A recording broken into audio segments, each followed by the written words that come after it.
I got a special one for y'all. Right? So what I want to break down for y'all, right, is the masculine-submissive exercise and self-control.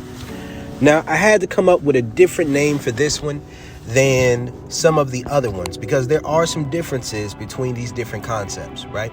Now, one of the foundations of understanding the sexual polarity quadrant is that the ego is a social survival instinct, right? And with the ego being a social survival instinct, there's both a submissive ego and a dominant ego, right? So the dominant ego is based off of how you perceive other people valuing you and how you perceive valuing yourself, and allowing those things to be aligned based off of how someone treats you as far as valuing you. That's a dominant ego, right? It's a dominant ego. A submissive ego is based in the value that you place in another person and the value that you believe that they place on themselves. So it's the different levels of pedestalization. It doesn't have to be pedestalized in a negative way, but it's just based off of superlatives, right? And it doesn't have to be superlatives of all time. It just can be right now, right? Or at least what you're doing with your particular time and energy. So what we have to understand is this: there are exceptions, but on a general basis, most people are going to want most of the same things out of a long-term relationship, which would be sexual compatibility, non-sexual compatibility, goal alignment, these different things. Now, although most people are going to want both sex and emotions, or they're going to want both sex and a non-sexual connection, right? Although most people are going to want both, based off of the way we're socialized, based off our biological imperatives, based off of our mentalities, and based off of the things that we felt valued for or used for, versus what other people were resistant to give to us or to make us feel desired in that particular area, typically we're going to desire more to feel desired in the area that other people view as something that is typically worked for. Understand that, right? That other people feel that you would have to qualify for. And these are the areas that we typically would desire to feel intrinsically desirable in. So very important to understand these concepts. So typically when I'm talking about the sexual polarity quadrant, a man who's masculine dominant is going to be a man who has the capacity to make himself intrinsically sexually desirable to a woman. That's a masculine dominant man. Now, when you're able to do that through principles, you're able to do that through being direct, and you're able to create that desire within an individual and be direct about your intentions, that's masculine dominance. When you're able to cause a woman to desire you sexually on an intrinsic level without the need for you to reciprocate or invest in her emotionally, socially, or financially in order to engage with her sexually, that's what I would consider masculine dominance, right? That's masculine dominance, right? And there's different types of masculine dominance, right? There's the masculine dominant exercise and self-control, which I'm not going to talk about yet in this particular video. But we also have to understand within the sexual polarity quadrant, there's also the feminine submissive, which is intrinsic desire and intrinsic reward. That's the flip side of the masculine dominant, where you don't feel like you need for this other person to reciprocate you in order to engage in that activity, but you would like that, right? You would like that.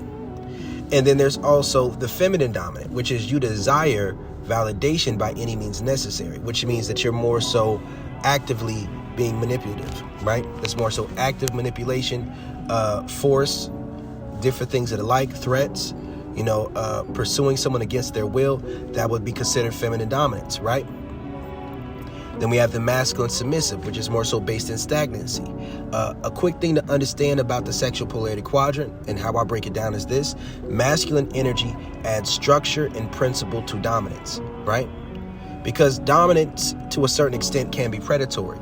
And some people have a primal kink. I have a primal kink, which means that predation, not in a way where you're messing with somebody against their consent or someone who's under the age of consent, but in a way where you like to feel animalistic in a predator type of way. This is something that is not only natural, but it can be desirable to someone who has more of the prey aspect of the primal kink. So when you understand that this is something that a lot of media and novels and different things, they base the ideas and the concepts of dominance within romance novels oftentimes off of this foundation of predator and prey. Right? Now, the idea of consent is oftentimes much less necessary in fantasy than it is in real life, but some people's real lives can be closer to fantasy than we would like to admit. Like many people, and then definitely times in my life where my life has looked like porn. Like, a lot of things people see in porn that they think aren't real, oftentimes can be real for me and for other guys as well. And this is something that a lot of people don't want to talk about and admit, but this is really where sometimes you get more into the sexual shadow world. And I'm just talking about on a lower level. It doesn't have to be an extreme level, but certain things that people see in porn that they think would never happen and is not real, and it just doesn't happen. I've done those things and more in my own life, and it's been real. So we do have to understand that aspect of things as well, right?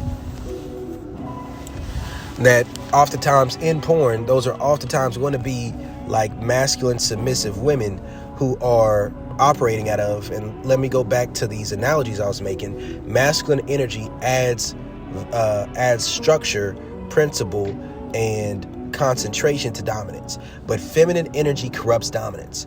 So when you desire to be dominant by any means necessary, you're going to be willing to bypass an individual's boundaries without their consent or without their desire being present, right? So it means a lot more manipulation is involved rather than just seduction and influence. And seduction can play a role in it, but oftentimes there's a difference in my mind between seduction and coercion, right? Or seduction and manipulation. Like how I would look at that more so is like seduction would be either raising an individual's desire above their boundaries, right? Raising their desire above their boundaries, right? Or communicating to them in a way that shows that the boundaries that they have do not apply to this particular scenario, right? And that one can be more of a slippery slope, right? So like, let's say a woman wants to have sex with you and it's like, but I have a boyfriend, right? And you're like, I don't care about that. He doesn't have to know. Is that coercion or is that seduction? That's seduction. Would that be something that is, would I consider that the most moral behavior? No, but that's still seduction. You're not forcing her to do anything that she doesn't want to do. You're just bypassing the boundaries that are in place.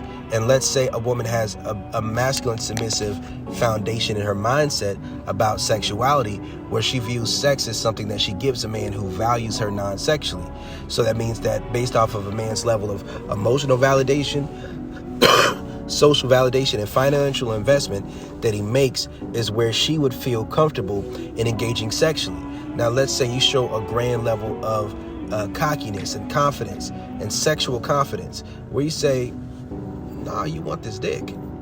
I don't care about how much money you think a man should have. I don't care about none of that shit. What I know is that this dick is good and you want some of this. Right? That's all it is. And when you let a woman know that, sometimes her desire to your dominance raises above her boundaries, and through her desire raising above the boundaries, which may be not real boundaries, but just social programming, the animus, a social construct, then this is seduction. But when, let's say, you invest in a woman, you bait and switch on her, right? Or you create a covert contract to where she must adhere to this covert contract, or else there's going to be a threat of violence to her bodily harm. And that would be more so of a legal form of coercion. An illegal form of coercion, a legal issue where you're threatening her job security, where you're trying to be quid pro quo in a work environment. Let's say that you're trying to, threaten her livelihood, or threaten her safety, or threaten to expose her for things that she's done. You know what I mean? To threaten her social safety, her financial safety, those different things, or her physical safety, especially her physical safety. Then in that scenario, that would be viewed as more of a illegal coercion. But let's say you're doing a bait and switch where you're providing something to her that she's not entitled to. And then through providing something to her that she's not entitled to, you then let her know, you then make your sexual intentions known. And then if she doesn't adhere to it, that's fine. But you take away from her what it was that you were providing to her. then it becomes a scenario in which that's not illegal, and it's on the borderline of being immoral, but nobody's entitled to anything, right? Just because you were doing something today doesn't mean they're entitled to you doing something tomorrow. They weren't entitled to what you were providing them, right? So that's a little bit of a different scenario, right? And oftentimes that could be viewed in a negative light, but that's because society places a different value on the sexual context of being invested in an individual versus the non-sexual context. So women are typically given a pass of feeling entitled towards a man's emotional validation, social validation, financial investment when he's engaging in those things with a woman. But oftentimes there's going to be somewhat of a transactional concept, especially in long-term relationships, towards this investment that's made. So a woman can be like, well, just because I consented today doesn't mean I consent tomorrow. A man can be like, just because I gave you attention today doesn't mean I gave you attention tomorrow. And that can make things somewhat transactional for the sexual and the emotional. And the reason I'm bringing this up is this.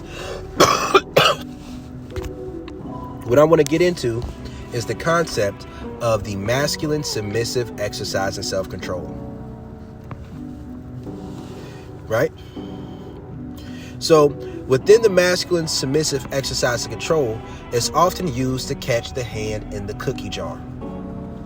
Watch my video on catch your hand in the cookie jar, and you'll better understand what I'm talking about. And sometimes when it comes to this concept, it's basically when you give a woman, and the masculine submissive exercise and self-control, before I get too deep into this, what I want to do is I want to break down what these roles can look like for men versus women, right?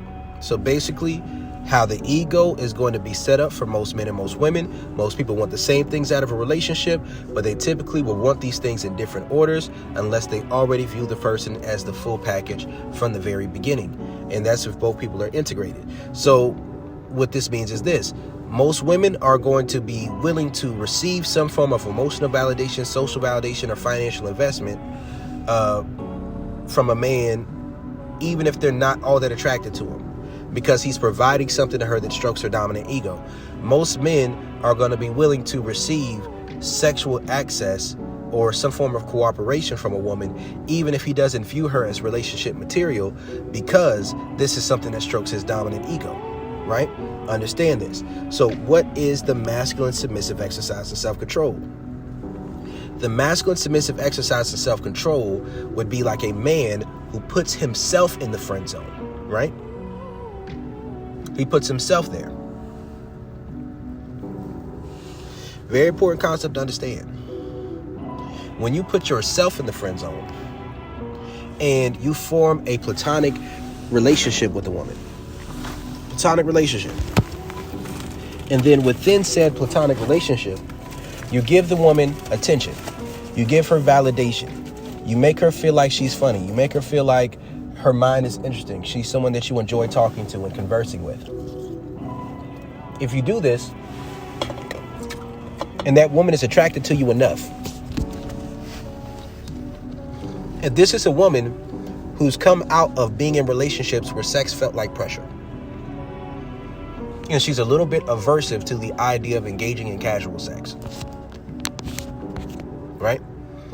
Then what's going to happen is, as you give her that masculine submissive exercise and self-control, which is that you're giving her the emotional validation of the communication, maybe the social validation of dates, without bringing up the sexual aspect of what your intentions are, then what will happen is, if she's attracted to you on a high enough level, typically on a 9 level, but if you give this attention intermittently, then what's going to happen is, when she receives that validation, it's going to make her feel intrinsically attractive and non-sexually desirable.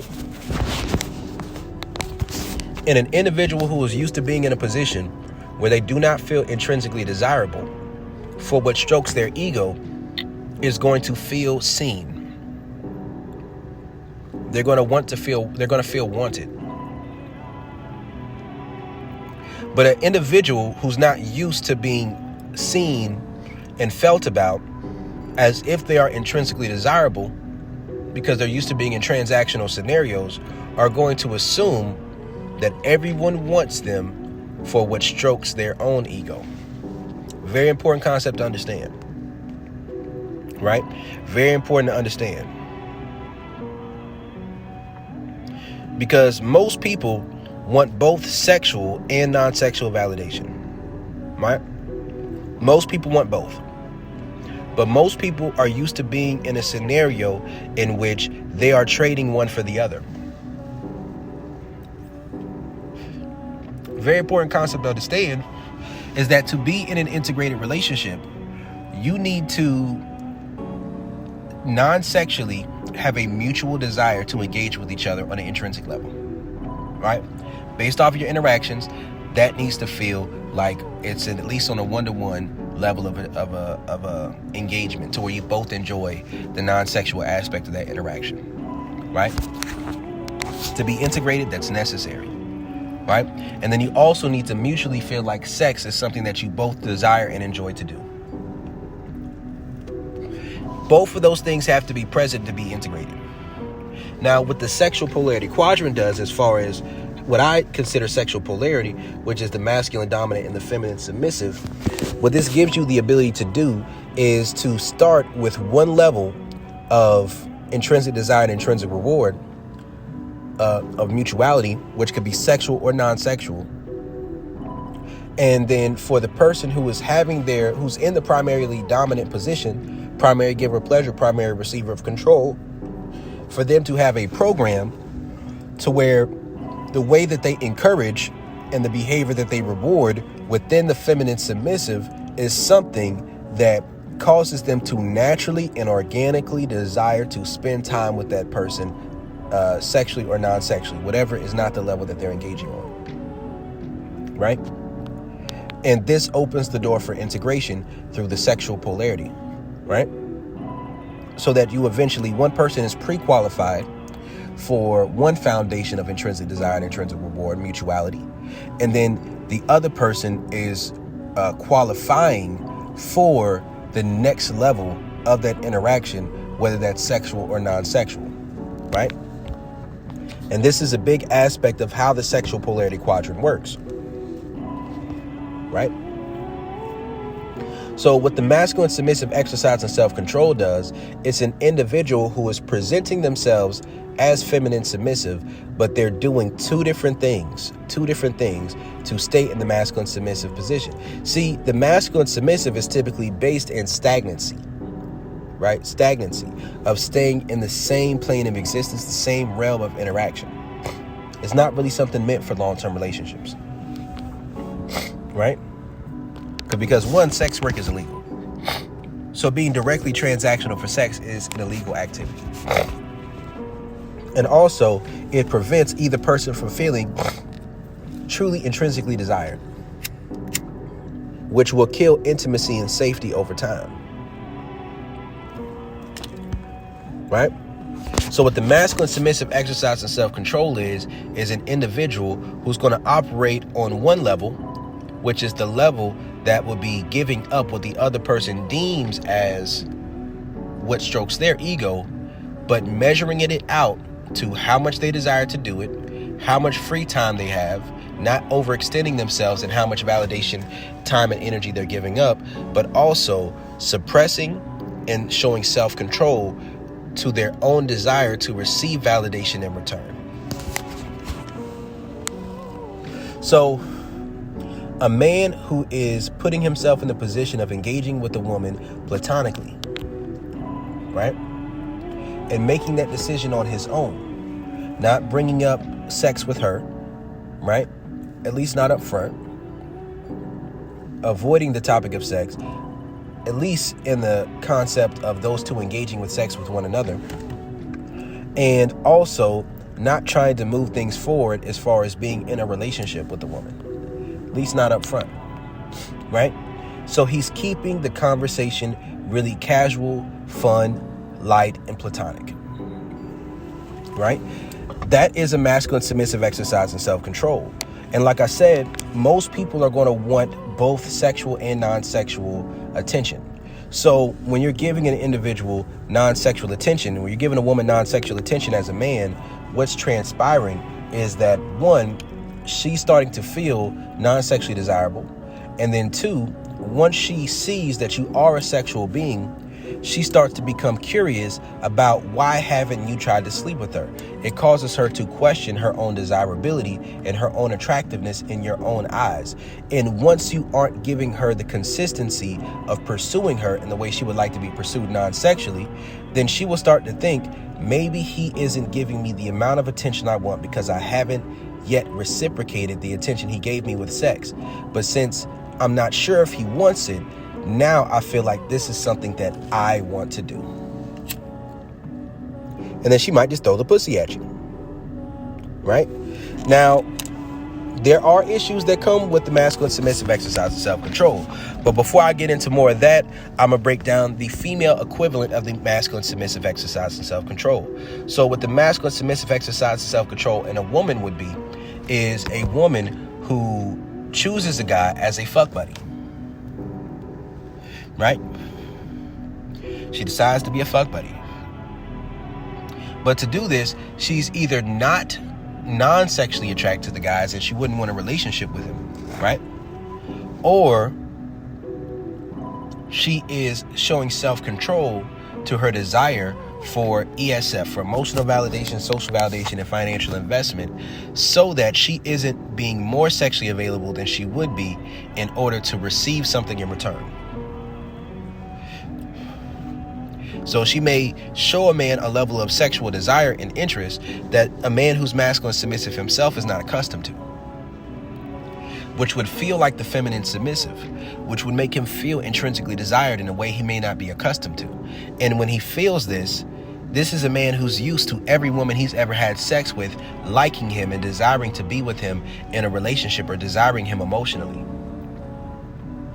So if she starts off with this, if she then becomes inconsistent with what she's doing, then typically he's going to feel like maybe she isn't being as sexually available because I'm not being as non-sexually available. Or let's say this woman is engaging with the man sexually, but then not really engaging with him to have conversation non-sexually, like, just communicating. I remember the first time I dealt with a woman who did a masculine submissive exercise and self-control on me. This was previously a woman who had experienced limerence towards me. And when I had this particular experience, we were friends for years. Between when we had before we had our fling and then after we had our fling, we were platonic friends and everything was cool. But when I decided that I wanted to fuck, it was all cool. I thought we were going to be friends with benefits, but then she ended up treating me like a fuck buddy. Now, at this time, I didn't know what it felt like to truly be dominant on a consistent basis, to know what that felt like to be intrinsically sexually desired. So that was really my first experience with being a maintenance man. That was my first experience with knowing what it felt like to be intrinsically sexually desired. And through our interactions, I began to like her more on a non-sexual level as well. So typically, me and her would be engaging in conversations, maybe sending each other memes or something. She would hit me up when she wanted some dick, but then she wouldn't always be available when I wanted to unless she was free. And then when we would be having conversations, she would typically go ghost on me for like a week to keep her emotions out of the situation. And then she would hit me up like a week later saying she wanted to have sex. And that hurt me at the time. See, I'm an honest guy. At the time, this hurt me because I'm like, I thought we were friends with benefits, not fuck buddies. If you wanted to be fuck buddies, you could have just said that, and I would have been cool with that. But me and her were cool. We were friends for a while, but that's what she had to do to protect herself because she was giving up of herself sexually because she wanted to receive sex. So in order to be okay with the idea of being treated like a sexual object, she had to treat me like a sexual object. And that's just flipping the script. That's the masculine submissive exercise and self-control. Right? Now, another aspect of what can go along with it, let's see. No, I'm going to skip that part. I was going to talk about strategic honesty. I might talk about that, but that's where we get more into the game part of it, the more of the games aspect. So what I will say is this. Giving a person who's masculine submissive, operating out of a masculine submissive exercise and self-control with them can cause them to experience limerence towards you. If they're attracted enough to you, the attraction level has to be high enough for this to work. A masculine submissive exercise of self-control without a high enough level of attraction is not going to work. I'm sorry. It can, because limerence can raise the level of attraction, like if someone's ego gets hurt. Because you have to understand that if a person is in a position where they don't know what it feels like to be desired intrinsically on a certain level, then when you give them that feeling and you stroke their dominant ego, and after stroking their dominant ego, you set an expectation that they will receive this consistently, and then you take that away unexpectedly, they may have formed an attachment to the validation that they were receiving. And through them forming that attachment to the validation that they were receiving, you also have to understand that the validation you were giving them may have been feeling like it was touching on and healing a childhood wound that they previously had, or trauma that they had from feeling that their love or their sex was transactional within a relationship dynamic that they were in. And this touches on the let that hurt go pussy and the let that hurt go dick, right? So when you give someone that feeling and then you take it away, it can trigger that childhood wound in a way that causes you to represent within their psychology the projection of the figure who may have hurt them when they were younger, causing them to not feel as if they were truly desirable. It's a powerful way in which that psychology works, which can create limerence in certain situations. Right? So it's different ways that this works. Now, what I will say is that masculine submissive exercises and self-control can turn into feminine dominance. Now, how can this happen? So I'm gonna break it down from both sides, right? So if you're a man and you're doing a masculine submissive exercise and self-control, as in you're limiting your non-sexual interaction to just when you're free and only based off of how much you enjoy talking to that woman, right? Spending time with her. Everything's all good, right? And you're also limiting the non-sexual aspect of what you want out of it, as in you're not pursuing a relationship, right? And let's say you're also not pursuing sex either, and you're taking that off the table for yourself within your expectations. If that woman then begins to talk about sex or starts to talk about how she sexually desires you, trying to catch your hand in the cookie jar, right? Trying to catch your hand in the cookie jar because she's feeling insecure about the fact that you're not pursuing her sexually, and then you start to desire sex, then subconsciously you may start to invest more time and energy into her from a place that goes above what's in your cup to try and create the opportunity for this sex to take place, right? Watch my video on what it means to be consistent. And this is where there are problems with the masculine submissive exercise and self-control.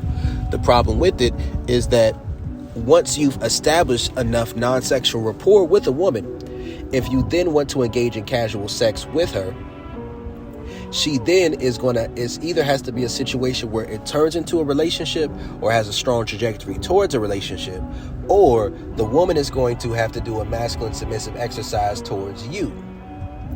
Understand that this is how the script gets flipped. So another thing that can happen is the woman, if you're doing this masculine submissive exercise and self-control in which the woman is feeling insecure about the fact that you're not trying to pursue her sexually, and then she wants to get a sexual reaction out of you because she wants both the sexual and the non-sexual validation because she may be attracted to you, then you only have two choices in this particular scenario. You either call her bluff, setting your own expectations, or you shoot it down, right? Either you shoot it down, maybe you wait until you're actually in the environment, right? Or you call her bluff and you make something happen. Because if you don't, then you may find yourself investing non-sexually on a level to where you start feeling as if the woman owes you sex. Very important concept to grasp and understand, because it can turn into a covert contract. It can stir up feelings of entitlement. Because although you may intrinsically enjoy spending time with this woman non-sexually or talking to her non-sexually, intrinsic desire does not equal unlimited resources, right? So the masculine submissive exercise and self-control is neither a high cup space nor a low cup space. It's in between the two. It's above the feminine dominant in the masculine submissive, but it's below the feminine submissive in the masculine dominant. It's in between. It's the middle cup space. Right? It's the middle cup space. You're not confident enough in your lack of fear of rejection to make your intentions known, but you also aren't secure enough to get on their program and to follow through with all the steps necessary to be reciprocated based off of their standards. So you kind of hang in the in-between. You hang in the in-between. Now this turns into feminine dominance once an individual presents the idea of reciprocating and you invest more time and energy, and then they do not reciprocate, or they bait and switch on you, or they switch up on you, or they don't follow through, and then now you feel as if, now I want a reciprocation of this time and energy that I invested, which can lead to more active forms of manipulation. Right? See, something to understand is this. This is why I talk so much about being direct and using the biology first approach. Once a woman has too much frame of reference of interacting with you non-sexually, she feels as if you should know her well enough to know if you see her as relationship material. Right? She feels like you should know her well enough to know if you see a relationship with her. So if she feels like you should know her well enough to know if you want a relationship with her, if you tell her you don't, then her natural reflex is going to be to, if she's in limerence, she's going to want to have sex with you and to try to prove to you through love bombing you with the full package that she is someone you should want to be with, or she's going to try to cut off her desire to engage with you non-sexually if she's attracted to you enough to have sex with you, right? Or like, that's just how it's gonna work. That's how it's gonna work. If it's like, it feels like you're bait and switching her. And the masculine submissive exercise of self-control isn't all the way on the feminine dominant, because it's not actively seeking to manipulate the woman from the very beginning. It's, you're saying, one reason you might do it is you may feel like you have too much of a non-sexual context with the woman to be direct. It's too late for you to be direct about your sexual intentions. And you're like, you know what? I like her enough. Her company is good enough. Her conversation is good enough for me to talk to her without feeling like she owes me something. So I'm just going to talk to her. Right? But you limit the interaction. Now, once you feel as if the woman's playing games with you, and she's trying to get both when you're just offering one side of things, and she tries to get feminine dominant with you, then this turns into games being played on both sides. And once this game starts where both people are being feminine dominant, the first person who reverts back to masculine submissive and just tries to communicate and have a real conversation and just get things out on the table, typically the first person who does that while wanting what they want out of the situation loses. And this is where we get to the concept of strategic honesty. I wasn't going to talk about it, but I'm going to talk about it a little bit. So strategic honesty is pretending to be integrated to bypass psychological reactants.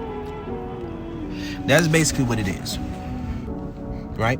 That's reverse psychology, right? I remember I've had situations where maybe I was dealing with a woman, and let's say I hit a woman up, say, you know, come through. Me and her, we was fuck buddies, and she was like, oh, I got a boo now. I'm like, we never said we was gonna stop fucking with each other. I didn't tell her that, but I was like, you know what, maybe that's for the best. You know what, I understand where you're coming from. I feel you. It's like, I ain't getting my bag yet, but you know what, maybe that's for the best. I understand.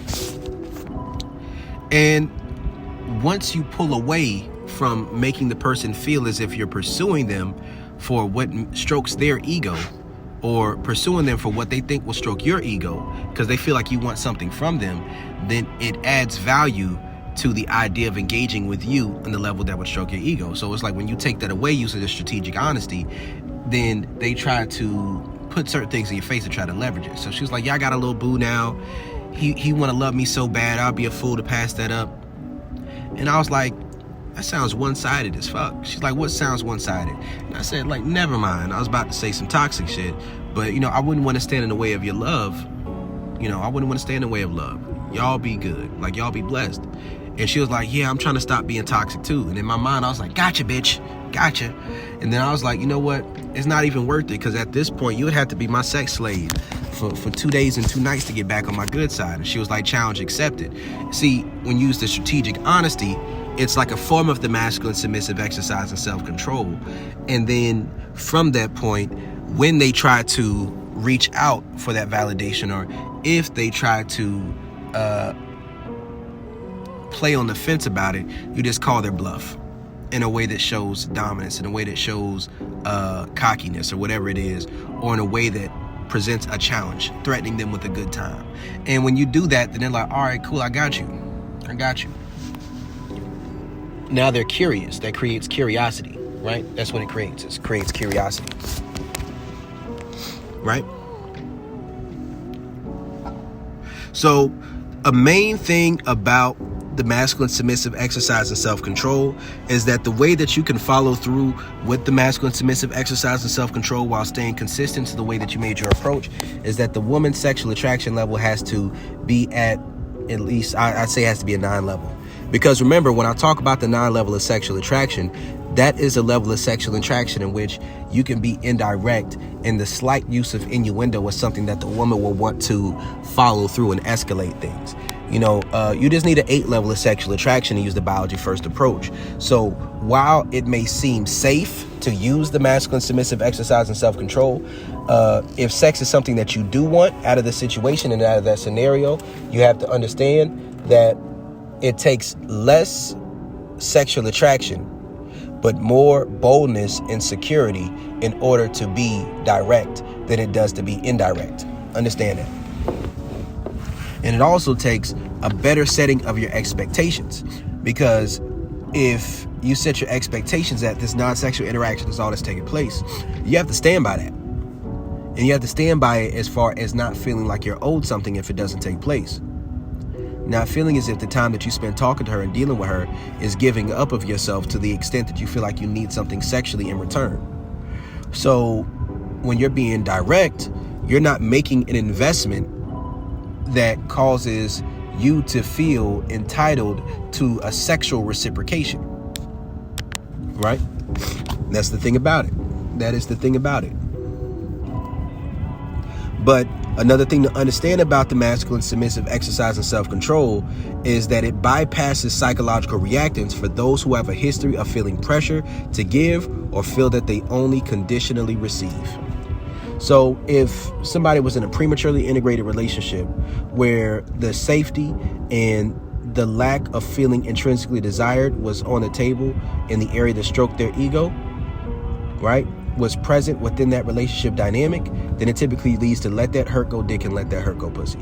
So if sex feels like a chore, or love feels transactional, where a man's giving the woman attention or taking her out on dates, you know, in the relationship because he wants to have more access to her sexually.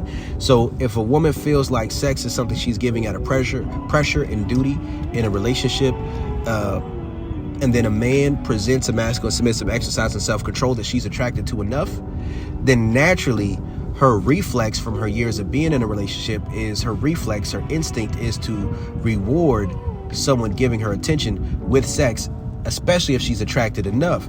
But if that person makes their intentions clear, then she's going to feel like, okay, cool, they're giving me attention because they want to fuck me. It makes her feel desirable, right? Like many men feel like, oh, the money I have, these women want to fuck me because I'm successful, oh, because I'm emotionally intelligent, because I got money, because I'm known socially, they know me in my city, right?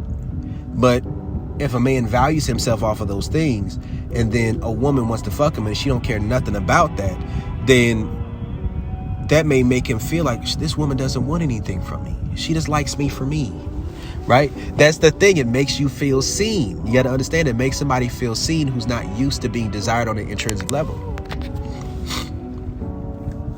right?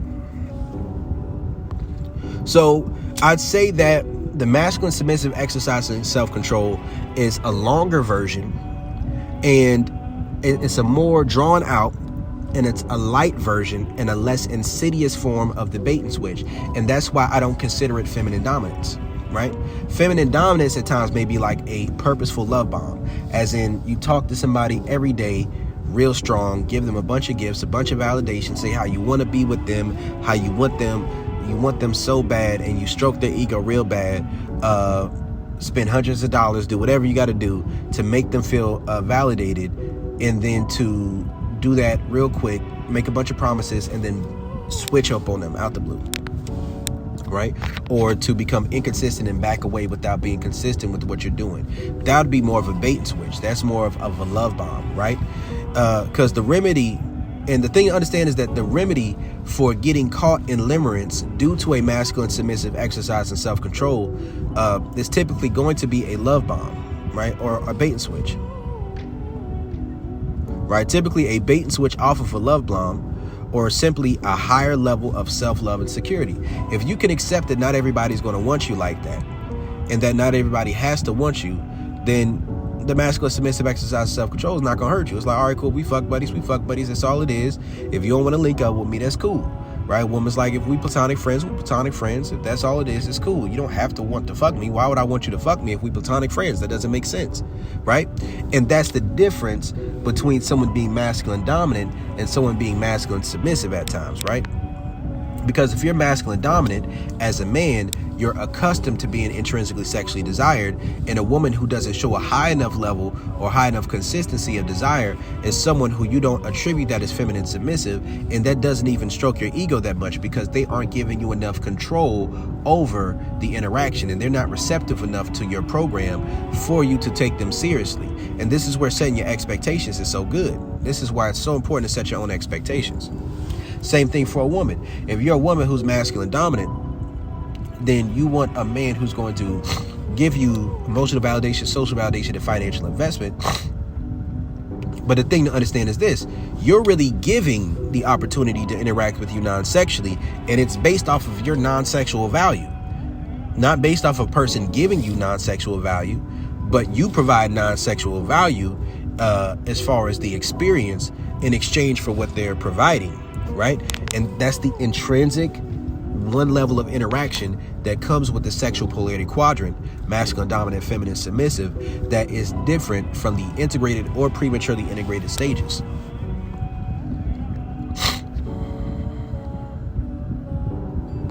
So it can also be done if you allow the person to form a covert contract with you, right?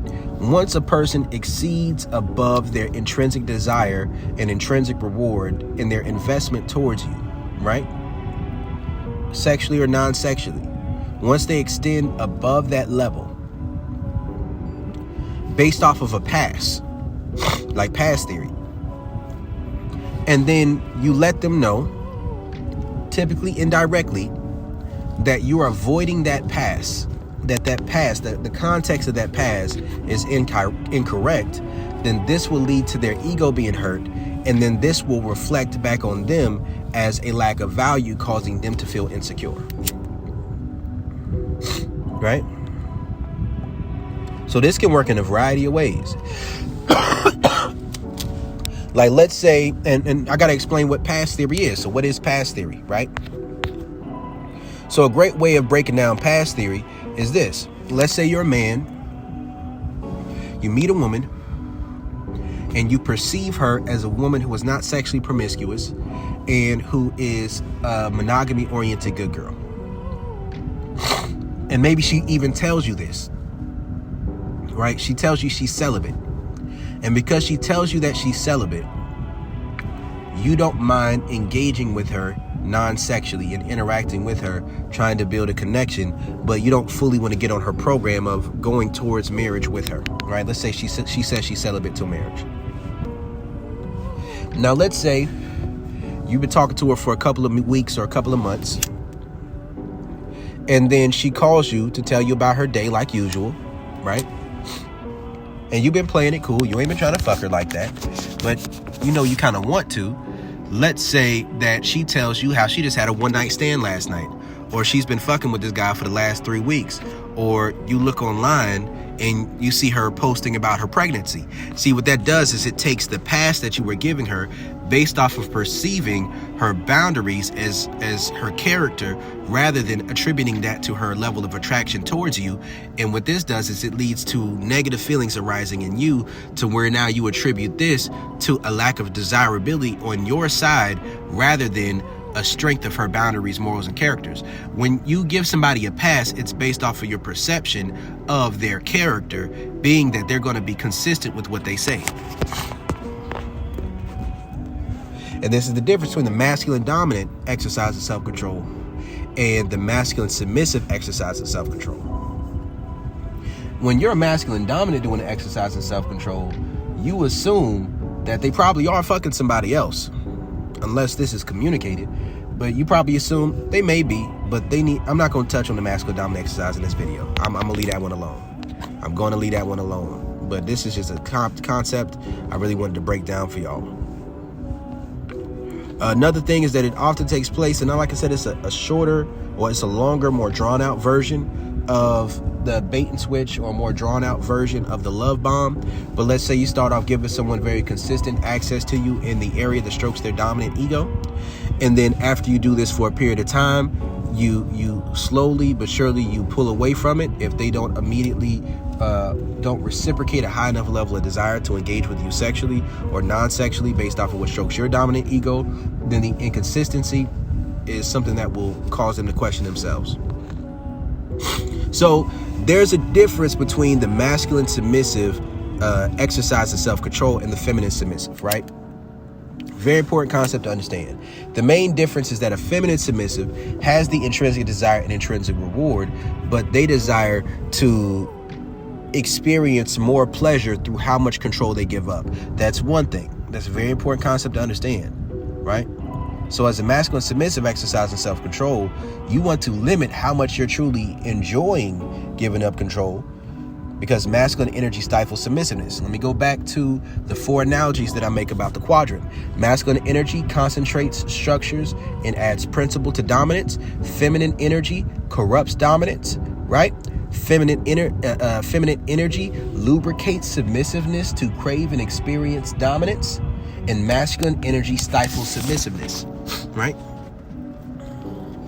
So the feminine submissive is going to experience a greater level of desire based off of how much control they give up. They're going to experience more pleasure due to how much control they give up.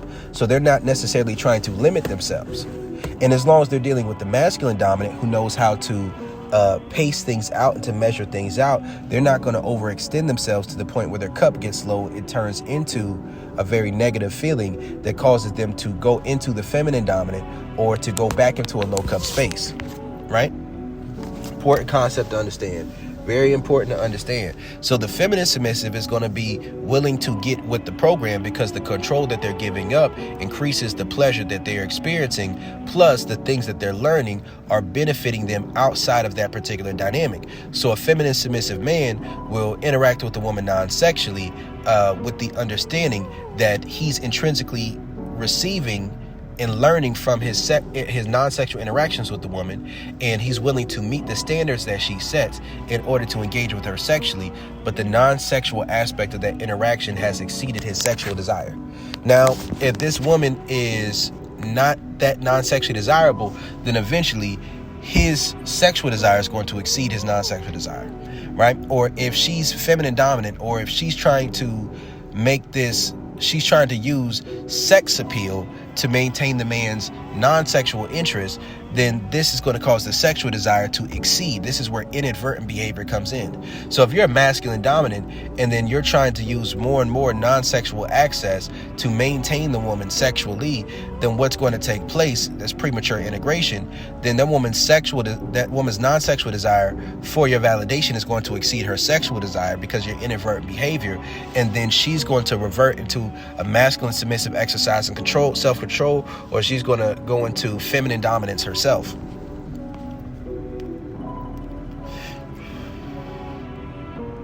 See, the feminine submissive is operating out of an understanding that they have both sexual and non-sexual attraction for the individual, right?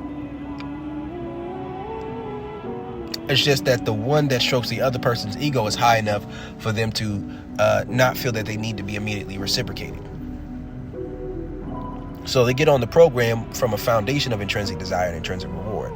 They will have the energy and the security to move forward and qualify themselves for integration through adhering to the principles of the other person. So the masculine submissive is ultimately about staying in the same position. It's about stagnancy. But most people desire both sexual and non-sexual desire mutually. Most people want to feel sexually desired, and they want to feel loved and non-sexually desired. They want to feel sexual desire towards the other person, and they want to feel sexual desire for the other person. But I don't believe in necessarily leading with the full package unless you're in a stage where you're fully integrated, your shadow's integrated, and that takes time. So this is a breakdown of the masculine submissive exercise and self-control, the different ins and outs of it. I think that this is a dope concept. I've been meaning to bring it up. I have some videos where I talk about doing that. It has its pros and its cons, right? Anytime you exceed the level that you're investing in the area that's giving from and giving to a person's dominant ego, giving out of your own cup, if you exceed the level to where you're able to do that without feeling like you need something out of it, then you're in the threat of either going to the feminine submissive, right? That's if you decide that this is a person's principles you like, or you stand the threat of going into the feminine dominant. So what do I mean by that? When you're in the masculine energy, you're operating out of a principled, structured way of limiting, right? Limiting certain things, right? So when you're masculine dominant, you don't allow your desire for dominant energy validation or for dominant energy to overpower you, and you're not allowing it to overpower another person beyond what they can handle. That's what a masculine dominant does, right? You're a masculine submissive. You don't allow your submissive energy to become overpowered, right? So that means you would need to be manipulated for that to happen. So when you're in a masculine submissive exercise of self-control, if you're a man, you avoid wanting the person too much non-sexually or enjoying the interaction too much non-sexually, because if you enjoy it too much to where you start giving too much out of your cup, then you might go into the feminine submissive, which may be out of the trajectory of what you're trying to do in your life in that moment. And if it bleeds into the sexual desire, right, then it may become actually being masculine submissive to where it starts to feel like you're trading emotional validation for sex, and that can feel like pressure to the other person, or you may be rejected, right? If you try to go from the masculine submissive exercise self-control to masculine dominance, then it may make the other person feel as if they're receiving less while you're expecting more, which makes them feel as if you're baiting switching them, right? Even though now you're being honest, it's too late to be direct, you know? And if you feel like you can't be honest about that shift, if your desire gets too high on a sexual level, then you have to continue to play the game and use different strategies to try to manipulate the person into being in a position or seduce them into wanting to engage with you sexually, but it may not be something that takes place consistently. Now, one thing that can happen is this. You can use the masculine submissive exercise of self-control. And if it's a masculine dominant exercise of self-control or different form of a masculine submissive exercise of self-control, let's say you interact with the woman non-sexually long enough to get to a place where you say, you know what, I do want you to be my girlfriend. If she does have a high enough frame of reference, if she's sexually attracted to you enough on a foundational level of really desiring you sexually, and you do the masculine submissive exercise of self-control, that might turn out good, but it may not be an issue if you follow through with that non-sexual level, right? If you follow through with the non-sexual interaction to the point where you want to be in a relationship with the woman, even though you haven't had sex with her yet, then past theory can fuck you up if she tells you she was fucking somebody else during that time. But that's kind of one of the differences between the masculine dominant and the masculine submissive exercise of self-control. The masculine dominant exercise of self-control is from a perspective of, I give dick, I don't get pussy. So even if she may have fucked someone else, she didn't qualify to receive sex from you yet. You're not trying to get sex from her, so you follow through to the level of what you deem is necessary. And then when she qualifies sexually and non-sexually, then you're willing to integrate in that sexual scenario. But when it comes to the masculine submissive exercise of self-control, it's going to be more so based off of your perception that she may reject your sexual advances due to her boundaries or due to whatever reasons. So this is Coach Brody. This is a sexual polarity masterclass on the masculine submissive exercise of self-control. And I'll say this, the shout out to Tim from the back chat, a bitch's friend. That's what his homeboys used to call him, because that's what he used to do, be a bitch's friend. And oftentimes those women may use him as a fuck buddy. Everything would be cool, right? But he was cool with that. The dude who's just real cool, not pressed about sex, not quote unquote thirsty, oftentimes that's a masculine submissive exercise of self-control. The woman who uses men for sex but isn't really trying to be in a relationship with them, oftentimes that could be a masculine submissive exercise of self-control. Another thing to understand about it is that people can use this to get out of the friend zone. And what do I mean by that? If you are in the friend zone, but you never really talked about sex with this woman and you're not doing it to get something out of it, and then you start to realize you would like to fuck with her, then she just starts hearing about or seeing about how other women sexually desire you, then in how is women more attractive than her who are trying to give you sexual attention, then this can create a scenario in which she'll start flirting with you. And when she flirts with you, you catch her head in the cookie jar, you call her bluff, and then you make something happen, right? So that is one way of getting out the friend zone, is turning that into the masculine submissive exercise of self-control, where you aren't giving her any sexual validation or validation for how attractive or sexually desirable she is. So when you do that, and then women are giving you validation for how sexually appealing you are and how sexually skilled you are, and she's hearing those stories, not you forcing those stories, but she just hearing them, then this can change and subvert the expectation of how she sees you. Because you got to understand this, there's the friend zone and the fuck zone, right? There's a difference between putting yourself in the friend zone, doing the masculine submissive exercise and self-control, and being put in the friend zone. The friend zone is when you want sex and you want a relationship, but the other person only wants the non-sexual validation and connection. You know, the fuck zone is when you want sex and you want a relationship. And part of this too, I'm gonna say this again. The friend zone is when you want sex and you want a relationship. You want the full package. You decide that you want the non-sexual aspect enough to not risk losing the friendship over wanting sex, right? But you also don't feel comfortable enough communicating what you want and asking, like, okay, what do I have to do? What are you attracted to? What would be necessary for you? Could you see yourself with me? Right?